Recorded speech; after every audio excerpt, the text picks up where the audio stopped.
পত্রিকায় বিবৃতি দিল, প্রকৃতি কেভি কেভি হামারি সাথ চেমন করতে হ্যাঁ। প্রকৃতি কখনো কখনো আমাদের সাথে ঠাট্টা করে। অথচ আমার আল্লাহ বলছেন যত বিপদ মুসিবত সব মানুষের হাতের কামাই করা। কে বলেছেন?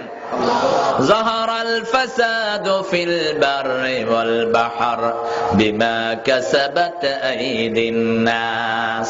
প্রকাশ্য যে সমস্ত ফাসাদ গুলো দেখছো, বিপর্যয়, নিম্নচাপ, ঘূর্ণিঝড়, সির, যতগুলো বিপদ দেখছো সব মানুষরা হাতে কামাই করে এগুলো আনেছে। এগুলো আল্লাহ রাব্বুল আলামিন দিতে চান নাই। বেনমাজি, মুশরিক, ইহুদি, খ্রিস্টান যখন কোন দেশের রাষ্ট্রীয় ক্ষমতায় বসে কোন মুসলমানদের, সেখানে বিপদ বেশি না কম?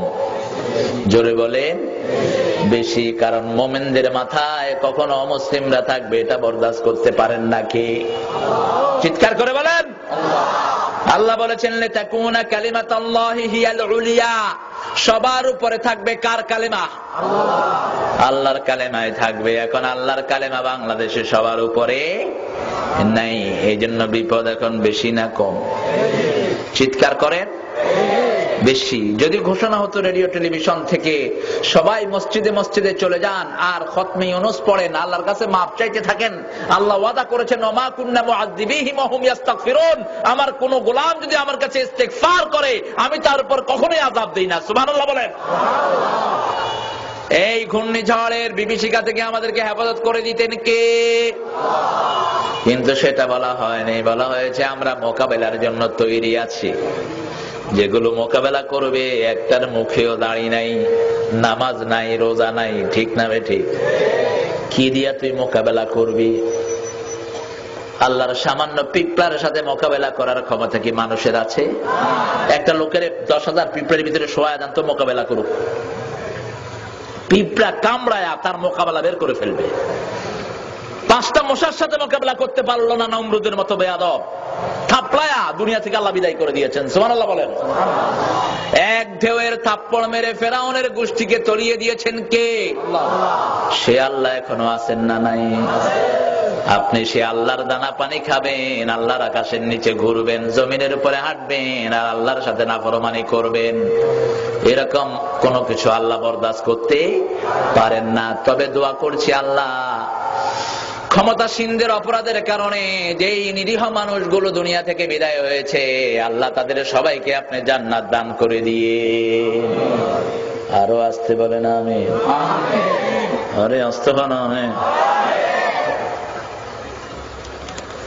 আগে উল্টা কথা বললে বেশি এফেক্ট হতো, কারণ আগে ক্ষমতায় বেডি ছিল 2টা। 20 বছর ছিল ক্ষমতায়, এখন 2টা জেলখানায়। একটা আরেকটা এমনি চুপি মেরে দেখে, জানালা দিয়ে দেখা যায়নি। যে পার্লামেন্ট থেকে ক্ষমতাগিরি করছে ওই পার্লামেন্টের ভিতরে আল্লাহ জেলখানায় ঢুকায় রাখছে। ঢুকায় দিয়েছেন কে? আল্লাহ। আল্লাহর আরো ক্ষমতা আছে না নাই? এখন যারা বসেছেন ওনারাও যদি বান্দরামি করেন ওনাদেরকেও ভিতরে ঢুকায় দিবেন কে? আমরা আসল সরকারের লোক। আসল সরকার কে?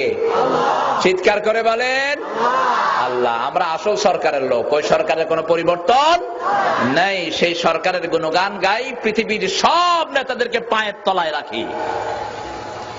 সেই আল্লাহকে মানবেন, সারা সৃষ্টি আপনার কদম বুচি করবে, আপনার খেদমতে পরিণত হবে, খাদেম হবে। সেই আল্লাহকে ভুলে যাবেন, সারা সৃষ্টি আপনার মালিকে পরিণত হবে। তুফানের কোনো ক্ষমতা নাই কোন মুমিনের একটা পশম ছিঁড়ে। কিন্তু ওই মুমিন যখন আল্লাহকে ভুলে যায়, আল্লাহর হুকুমের তাওয়াক্কা করে না, তখন তুফানটা তার মালিকে পরিণত হয়। এক থাপ্পড় মেরে তাকে আল্লাহর জমিন থেকে সরায়া দেয়। সেজন্য সব সময় হুকুম মানব কার? আল্লাহ। রাজি আছেন? সবখানে হুকুম মানতে রাজি আছেন? দেখেন, একে তো বিশ্বনবীকে গালিগালাজ করা হলো রমজানে। প্রথম আলোর মতো একটা কাফেরদের পত্রিকা, এদেশে তার কোনো বিচার হয়নি। আমার নবীর নামের সাথে বিড়াল যোগ করেছে, কোনো বিচার হয়নি। 4 দিন পরে তারা আবার লিখলো, ক্যালকাটাতে গেলে, বেশ্যালয়ে না গেলে ক্যালকাটা যাওয়া পূর্ণ হয় না। ঠিক তেমনি ভাবে মুসলমানরা মক্কায় গিয়ে কাবা শরীফে না গেলে মুসলমানদের মনস্কামনা পূর্ণ হয় না। কোথায় কোনটার সাথে কোনটাকে মিলালো? কাবাকে হেদায়েতের মারকাজ করে দিয়েছেন কে? আল্লাহ। বিশ্বনবী সাল্লাল্লাহু আলাইহি সাল্লামকে পৃথিবীর সর্বশ্রেষ্ঠ করে দিয়েছেন কে? আল্লাহ। আল্লাহর হাবিব বলতেন, নানা সাইয়্যিদে বলদে আদম লা ফখরা লাহু, আমি বনি আদমের সব লোকদের নেতা আল্লাহ আমাকে বানিয়ে দিয়েছেন, কিন্তু তার জন্য আমার মধ্যে কোনো গর্ব নাই। আবার বলতেন, না সামরাত দোয়া আবিকুম ইব্রাহিম, তোমাদের পিতা ইব্রাহিম আলাইহিস সালামের দোয়ার ফসল আমি মুহাম্মদ সাল্লাল্লাহু। আবার বলতেন, আনা ইবনে যাবিহাতাইন, বুখারীর বর্ণনা, আমি দুই যাবিহের সন্তান। সেই নবীর রাহমাতকে যে গালি দেয়, দুনিয়াতে বেঁচে থাকার তার কোনো অধিকার অধিকার যে সমস্ত মুসলমানগুলো প্রথম আলো পত্রিকা কিনে, এগুলো কাফেরদের দোষর। প্রথম আলো পত্রিকার ব্যাপারে আমি বলেছিলাম, এদের পুরা গোষ্ঠীকে ধরে ফাঁসি কাস্টে ঝুলিয়ে দাও, কারণ আল্লাহর হাবিবের বিরুদ্ধে কথা বলে এই জমিনে বেঁচে থাকার কোনো অধিকার কোনো অধিকার জমিন আল্লাহ উৎসর্গ করেছেন আমার প্রিয় নবীর নামে, ঠিক কিনা বলেন? পৃথিবীর এমন কোন টুকরা নাই যেখানে আমার নবীর নামে দুরূদ নাই। এই ব্যবস্থা করেছেন কে? আল্লাহ। এরপরে সুর উঠিয়েছে ইসলামী রাজনীতি বাদ দিতে হবে। এই সুর কিছুদিন টেলিভিশনে ছিল কিনা? কথা বলেন না কেন? ইসলামের কোনো কিছু যদি দুনিয়ার কোনো বেকুব বাদ দেয়, ও কি মোমেন না কাফের? ইসলামের কিছু বাদ দেয়া মানুষের পক্ষে কি সম্ভব? ইসলামকে পরিপূর্ণ করে দিয়েছেন কে? ইসলামের কোনো কিছু নিতেও পারবেন না, দেয়ারও ক্ষমতা নাই। আল্লাহ বলেছেন, আলিয়াউমা আকমালতু লাকুম দীনাকুম ওয়া আতমামতু আলাইকুম নি'মাতি ওয়া রাদিতু লাকুমুল ইসলাম দীনা। আজকের দিনে আমি আমার ইসলামকে পরিপূর্ণ করে দিলাম, আমার দ্বীনকে তোমাদের জন্য পরিপূর্ণ করলাম, আমার নিয়ামত আমি তোমাদের জন্য পরিপূর্ণ করলাম। আকমালতু লাকুম দীনাকুম, তোমাদের দ্বীন তোমাদের জন্য। সুবহানাল্লাহ।